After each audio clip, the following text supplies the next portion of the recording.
പണ്ട് ലാംബെട്ര സ്കൂട്ടറിൽ തെണ്ടി നടന്നുകൊണ്ട് ഗൗരിയമ്മയുടെ അടുത്ത് ഒരു ഷാപ്പ് തരുമോ എന്ന് ചോദിച്ച ഈ എരപ്പാളി ഇങ്ങനെ തന്നെ ഞാൻ പറയും. കാരണം അയാൾ എരപ്പാളിത്തരമാണ് കേരളത്തിൽ സംസാരിച്ചുകൊണ്ടിരിക്കുന്നത്. ആത്മഹത്യ ചെയ്ത ശ്രീ കെ മഹേഷിനെ പറ്റി ഈ ദിവസങ്ങളിൽ വെള്ളാപ്പള്ളിയും അദ്ദേഹത്തിന്റെ മകനും നിരന്തരം കാര്യങ്ങൾ പറയുന്നുണ്ട്. അതൊരു പ്രതികരണം കേൾക്കാം. സഹോദരന്മാരെ, ഞാൻ ഇവിടുന്ന് പോകുന്നതിന് മുമ്പ് ശരിയാക്കി തരാം. മഹേശ്വരൻ അവൻ ഒരു കഥയും പറഞ്ഞതില്ല. 10 സെന്റ് കിടന്നാണ് അവൻ മരിച്ചെങ്കിൽ അന്വേഷിക്കട്ടെ. ആ മഹേശ്വരൻ വീട്ടുകാരൻ മാർക്സിസ്റ്റ് പാർട്ടിയുടെ മെമ്പറാണ്. കോൺഗ്രസ്സുകാരനെ ഇദ്ദേഹം വരുത്തി അവന്റെ അനന്തരനെ കൊണ്ട് ഭാര്യയെ കൊണ്ട് ഒരു വെച്ചിട്ട് മേടിച്ചു കൊടുത്തത് നേരെ ഇന്നത്തെ മുഖ്യമന്ത്രി സതീശനെങ്കിലും പരാതി കൂടി കൊടുക്കുകയാണ്. ആ പരാതി സതീശനെങ്കിൽ മാത്രമല്ല ഇന്നത്തെ ആഭ്യന്തരമന്ത്രിക്കും അന്വേഷിക്കണമെന്ന് പറഞ്ഞു. ഒരുപാട് അന്വേഷണം നടക്കട്ടെ. അതൊക്കെ കുറെ കേട്ടിട്ടുണ്ട്. ശ്രീ ഭദ്രാനന്ദ, ഇവിടെ നമ്മൾ മരണശേഷം മരിച്ചയാളെ അധിക്ഷേപിക്കുകയാണ്. ഇപ്പം മരണശേഷം മരിച്ചയാളെ ഈ എന്താണ് ബഹുമാനിച്ചില്ലെങ്കിലും അധിക്ഷേപിക്കാതിരിക്കൽ എന്നുള്ളതാണല്ലോ മനുഷ്യാന്തസ്. കള്ളൻ, കൊള്ളക്കാരൻ, മോഷ്ടാവ്, സ്ത്രീരമ്പടൻ, അദ്ദേഹത്തിന്റെ ഭാര്യ താഴെ കടയിലിരിക്കുമ്പോൾ ഈ മര്യാദകേടുകൾ മുകളിൽ മൈക്കിട്ട് പ്രസംഗിക്കുക ഒന്നാം തരം ധാർഷ്ട്യമാണ്. ആ ധാർഷ്ട്യം വരുന്നത് എങ്ങനെയാണ് ശ്രീ ഭദ്രാനന്ദ? കേന്ദ്രത്തിൽ പിടിയുണ്ട്, കേരളത്തിൽ ഏത് ഭരണം ആര് മാറിയാലും ചൊൽപ്പടിക്ക് നിൽക്കുന്നത് ധൈര്യമാണ്. ആ ധൈര്യം അവസാനിപ്പിക്കണം. നീ വിഷമിക്കാതെ, ഇതിപ്പോ ശരിയാക്കി തരാം. ഈ വെള്ളാപ്പള്ളി ആരാണ്? അയാൾക്ക് എന്ത് യോഗ്യതയാണ് ശ്രീനാരായണീയരുടെ കാര്യത്തിൽ ഇടപെടാൻ? അയാൾ SNDPയിൽ നുഴഞ്ഞു കയറിയത് എങ്ങനെയാണെന്ന് നമുക്ക് എല്ലാവർക്കും അറിയാം. പ്രത്യേകിച്ച് എനിക്കറിയാം.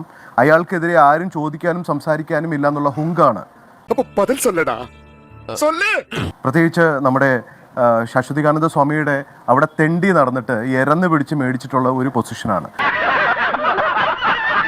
പണ്ട് ലാംബെട്ര സ്കൂട്ടറിൽ തെണ്ടി നടന്നുകൊണ്ട് ഗൗരിയമ്മയുടെ അടുത്ത് ഒരു ഷാപ്പ് തരുമോ എന്ന് ചോദിച്ച ഈ എരപ്പാളി ഇങ്ങനെ തന്നെ ഞാൻ പറയും. കാരണം അയാൾ എരപ്പാളിത്തരമാണ് കേരളത്തിൽ സംസാരിച്ചുകൊണ്ടിരിക്കുന്നത്. ശ്രീനാരായണ ഗുരുദേവൻ എന്താണോ ചെയ്യരുതെന്ന് പറഞ്ഞത് അതാണ് ഈ പറയുന്നത്. ഞാൻ പല ഭാഷകളും മലയാളികൾ ആഗ്രഹിക്കുന്നത്, കേരള സമൂഹം കേൾക്കാൻ ആഗ്രഹിക്കുന്ന പല ഭാഷകളും പറയാൻ ഞാൻ ആക്ച്വലി അതിന് മുതിരേണ്ടതാണ്. പക്ഷെ ഞാനത് പറയുന്നില്ല. കാരണം അത്രയും മാന്യരായിട്ടുള്ളവർ കാണുന്ന ഒരു ചാനലാണിത്. ഇയാളുടെ മകൻ ആ തുഷാർ വെള്ളാപ്പള്ളി, അയാള് ശ്രീലമ്പടനല്ലേ? തുഷാർ വെള്ളാപ്പള്ളിയെ പറ്റി ഇയാൾ പറഞ്ഞിരിക്കുന്ന ഭാഷ എന്തായിരുന്നു? എനിക്കറിയാം, വ്യക്തമായിട്ട് എനിക്കറിയാം, നാട്ടുകാർക്കറിയാം, ഈ മരിച്ചുപോയ മഹേഷിനർക്കും അറിയാം. ഒരു കയ്യബദ്ധം നാറ്റുകരുത്. അദ്ദേഹത്തിന്റെ എന്താണ് തേഞ്ഞു തീർന്നതെന്ന് ഇയാൾ പറഞ്ഞ വാക്കാണ്, സ്വന്തം അച്ഛൻ പറഞ്ഞ വാക്കാണ്. പിന്നെ നരേന്ദ്രമോദി അമിത്ഷയുടെയും പേര് പറഞ്ഞുകൊണ്ട് കേരളത്തിലെ ഹുങ്ക് കാണിക്കരുത്. ഇയാളുടെ മുട്ടുകാല് തല്ലി ഓടിക്കാൻ കേരളത്തിലെ ഈഴവർക്ക് കഴിയില്ലാഞ്ഞിട്ടല്ല, പക്ഷെ പ്രായം 90 കഴിഞ്ഞു.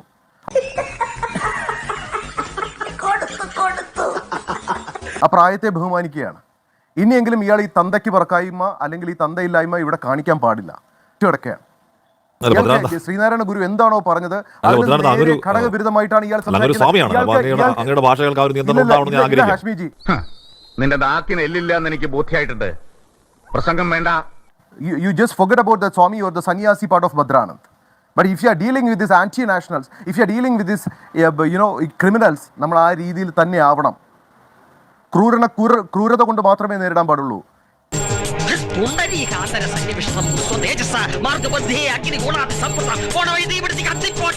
ഇരുമ്പിനെ ഇരുമ്പുകൊണ്ട് മാത്രമേ മുറിക്കാൻ പാടുള്ളൂ. ഇന്നലെ ഞാൻ ഇയാളുടെ നാട്ടിൽ വന്നിട്ട് ഞാൻ പറഞ്ഞു, ഇയാളുടെ നാട്ടിൽ വന്ന് ഇയാൾ കരിച്ചു കളയുമെന്ന് പറഞ്ഞു.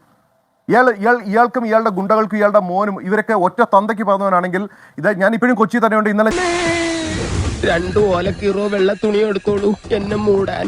ഞാൻ അവിടെ SP-യുടെ അടുത്ത് വന്ന് ഞാൻ ചോദിച്ചു, 124 ക്രിമിനൽ കേസിലെ പ്രതിയായ ഇയാൾ മഹേഷിന്റെ കേസിൽ ഇയാളും ഇയാളുടെ മകനും അശോകനും പ്രതിയായിട്ടുള്ള കേസിൽ FIR ഇട്ടിട്ടുണ്ട്. ഇവരുടെ പേരിൽ എന്തെങ്കിലും ഒരു ചോദ്യം ചെയ്തിട്ടുണ്ടോ? അതല്ല ഉദ്ദേശം. ഞാൻ ചോദിക്കട്ടെ, ഇവിടെ കേരള പോലീസ് 2 തവണ പത്മ അവാർഡ്സിനെ ക്യാൻസൽ ചെയ്തിട്ടുണ്ട്. ഇവിടെ നെയ്യാറ്റിൻകര എന്ന് പറയുന്ന ഒരു സ്ഥലത്ത് യേശുദാസിനെക്കാളും നല്ലപോലെ പാട്ട് പാടുന്ന ഒരാളുണ്ടായിരുന്നു. അദ്ദേഹത്തിന് അത് ക്യാൻസൽ ചെയ്തതിന്റെ ഒരു സിമ്പിൾ റീസൺ എന്ന് പറഞ്ഞാൽ വേറൊന്നുമല്ല, അയാൾ മദ്യപിച്ച് റോട്ടിൽ കിടക്കുകയാണെന്നുള്ള ഒരു ഒറ്റ കുറ്റത്തിന്റെ പേരിൽ. അങ്ങനെ എന്നിട്ട് 124 ക്രിമിനൽ കേസിൽ പ്രതിയായ ഇയാൾക്കെതിരെ എങ്ങനെയാണ് ഇവിടുത്തെ സർക്കാർ, ഇടതും വലതുമായിട്ടുള്ള സർക്കാർ എന്തിന്റെ ബേസിലാണ് ഇയാൾക്ക് ഈ സാങ്ഷൻ കൊടുത്തത്? ആരാണ് ഈ നരേന്ദ്രമോദി ഞാനും ബഹുമാനിക്കുന്നതാണ്. ബിക്കോസ് ഐ ആം ഓൾസോ സ്വയം സേവക്. ഞാൻ ഇവിടുത്തെ സംഖ്യയല്ല. ഇവനെ സൂക്ഷിക്കണം. അവന്റെ കണ്ണിൽ എന്തോ തീക്ഷ്ണതയോടെ കത്തുന്നു. അവന്റെ വാക്കിന് സൂചിവിനയുടെ മൂർച്ച. സ്വയം സേവക്കാണ്.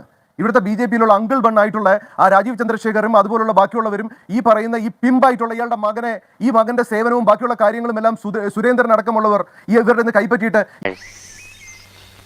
മമ്മൂട്ടിയെ പോലും അപമാനിക്കുന്ന വിധത്തിലല്ലേ ഈ നാറയ്ക്ക് പിടിച്ച് ഈ അവാർഡ് കൊടുത്തോണ്ട് ഇത് കിട്ടിയത്? അല്ല ശ്രീ ഭദ്രാനന്ദ, ഇവിടെ ഇയാൾ എന്ത് ഞാൻ അങ്ങയുടെ ഭാഷയുടെ ഉത്തരവാദിത്തം അങ്ങേക്ക് മാത്രമാണ്, അങ്ങ് പറയുന്ന ഉത്തരവാദിത്തം അങ്ങേക്ക് മാത്രമാണ്. പക്ഷെ ഒരു കാര്യമുണ്ട്,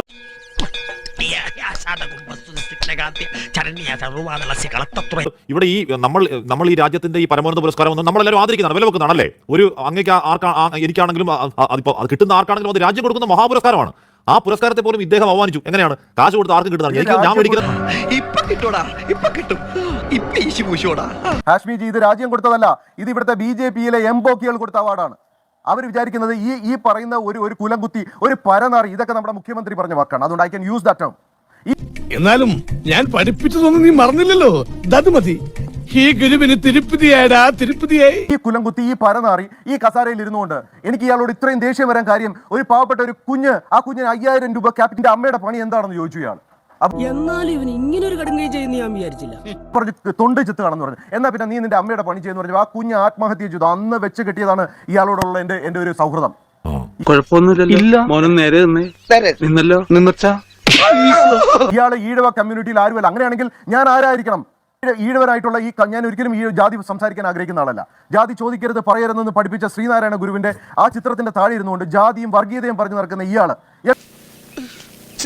ഞാനത് ചോദിക്കരുതായിരുന്നു. എന്താണ് ഗുരുധർമ്മത്തെ പറ്റി അറിയാം? ശ്രീനാരായണ ഗുരുവിനെ ഈ കേരളത്തിൽ ആദ്യമായിട്ട് ഇൻട്രൊഡ്യൂസ് ചെയ്തത് നാണിയാശാനാണ്. നാണിയാശാന്റെ ചെറുമോനാണ് ഞാൻ. സിദ്ധനാ, മഹാസിദ്ധൻ. ശ്രീനാരായണ ഗുരു 1928 കന്നി 5 സമാധിയെങ്കിൽ ആ 28 തിരിച്ചിടുന്ന കന്നി 5 1982 ജനിച്ചവനാണ് ഞാൻ. എന്റെ അപ്പൂപ്പനാണ് ശ്രീനാരായണ ഗുരുവിന്റെ പ്രഥമ ഗ്രഹസ്ഥ ശിഷ്യനായ നാണിയാശാൻ. ഇത് ചരിത്രത്തിലുള്ള കാര്യമാണ്. എനിക്കുള്ള റൈറ്റ് അത്രയും ഉള്ളതുപോലെ ഇവിടെ ശിവഗിരിയിൽ പോലും ആർക്കും ചോദിക്കാനുണ്ടാവില്ല. ഇതൊക്കെ എന്ത്?